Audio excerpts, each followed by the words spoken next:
Terima kasih atas waktunya. Mudah-mudahan pertanyaan saya ini disinyalir tidak menyimpang dari pembahasan. Karena tadi disebutkan oleh Al-Ustadz Abu Qatadah bahwa manhaj salafi itu universal, mencakup berbagai aspek.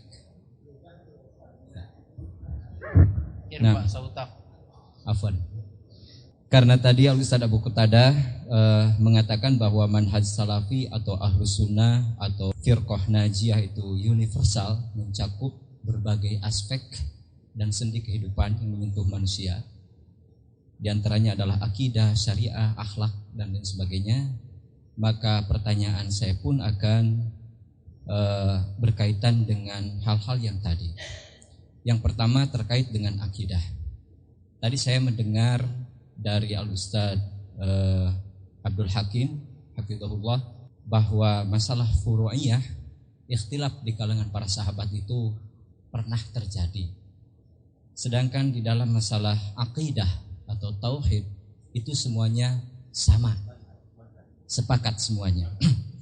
Nah, yang saya tanyakan, ikhtilaf itu ada asbabnya dan sumbernya, dan diantaranya adalah nas itu sendiri. Di dalam ayat Al-Quran banyak nas-nas yang menjadi multi pemahaman yang berbeda, termasuk diantaranya adalah masalah tauhid, masalah akidah, seperti umpamanya yadullah ma'al jamaah dan lain sebagainya.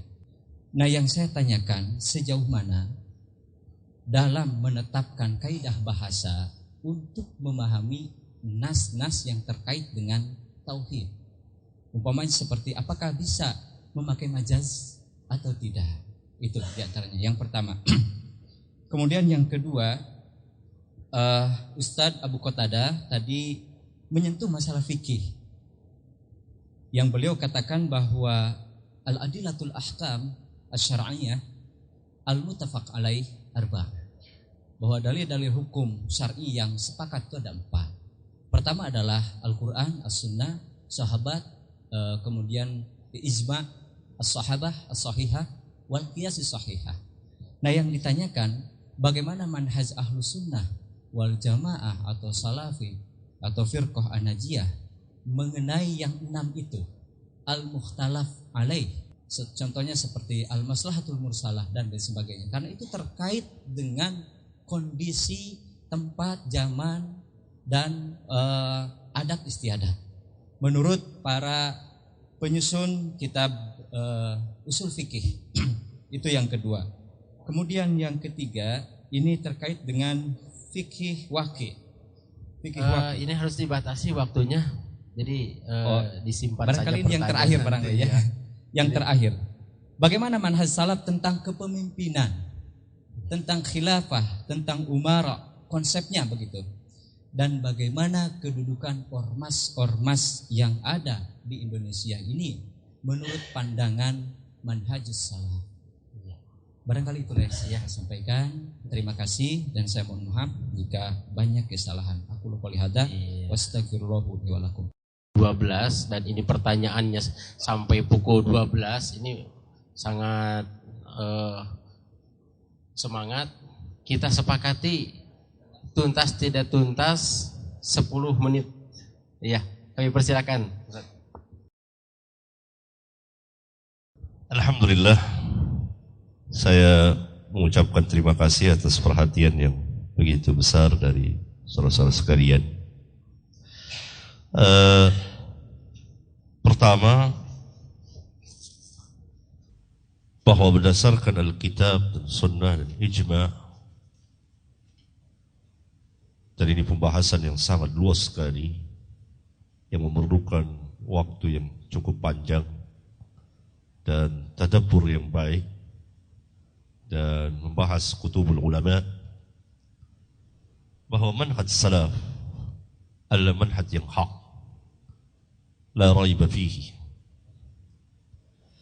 Wajib atas setiap muslim bermanhaj dengan manhaj salaf.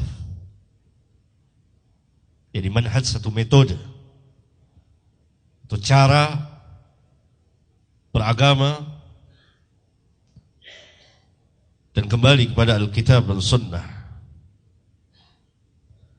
Karena Rasulullah sallallahu alaihi wasallam di banyak hadisnya telah menjelaskan tentang manhaj sahabat. Saya ambil contoh. Silakan saudara-saudara membuka kitab Sahih Muslim di bagian Kitabuz Zakat. Di situ ada bab khusus mengenai pembicaraan dengan Khawarij. Di mana sejumlah hadis-hadis Rasulullah, bahkan sebagian ulama mengatakan hadis-hadisnya mutawatir, sebagai firqah yang pertama kali muncul dalam Islam, yang sangat sesat dan menyesatkan. Bahkan Rasulullah SAW mengancam akan memeranginya, membunuhnya kalau beliau menjumpai zaman mereka yang ternyata keluar pada zaman Ali dan diperangi oleh Ali bin Abi Thalib. Di dalam lafaz-lafaz hadis-hadis Khawarij maka dikatakan bahwa para sahabat, beliau bersabda kepada para sahabat, salat kamu dibandingkan dengan salat mereka, siam kamu dibandingkan dengan siam mereka, kamu akan meremehkan salat kamu dan siam kamu. Ini mengandung pelajaran yang sangat tinggi di mana Rasulullah SAW membedakan mana manhaj yang hak dan mana manhaj yang batil. Sepakat kita bahwa Khawarij adalah dhalun mudil, sesat dan menyesatkan. Di banyak hadis Rasulullah SAW dijelaskan. Dan ciri-ciri Khawarij jelas sekali.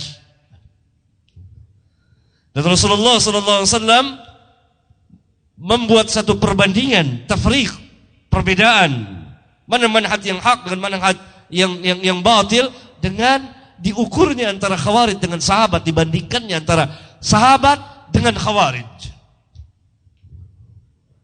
Khawarij sepakat kita. Tidak ada seorang pun muslim yang mengatakan bahwa Khawarij itu berada dalam kebenaran. Enggak ada. Hatta Rafidah yang menjadi musuh utama Khawarij. Ini yang harus kita perhatikan dan pelajari kembali. Dan Khawarij mempunyai dalil dari Al-Quran dan hadis-hadis Rasulullah SAW, walaupun mereka tidak memakai seluruh hadis Rasulullah SAW. Yang kedua, bahwa manhaj salaf tidaklah mengatakan bahwa para sahabat itu afrodnya maksum. Tidak ada yang mengatakan bahwa para sahabat bebas dari kesalahan dan dosa. Tidak. Kalau afrod, orang per orang, pendapat di antara mereka bisa salah dan bisa benar. Kalau bertentangan dengan Al-Quran dan Sunnah, tentu diambil Al-Quran dan Sunnah. Kenapa sebabnya? Barangkali belum sampai keterangan kepada mereka. Dan ini diterangkan dengan luas sekali oleh para ulama. Di antaranya silakan saudara membaca di Majmu' Fatawa Syekhul Islam. Saya kira di perpustakaan Persis ada kitab ini.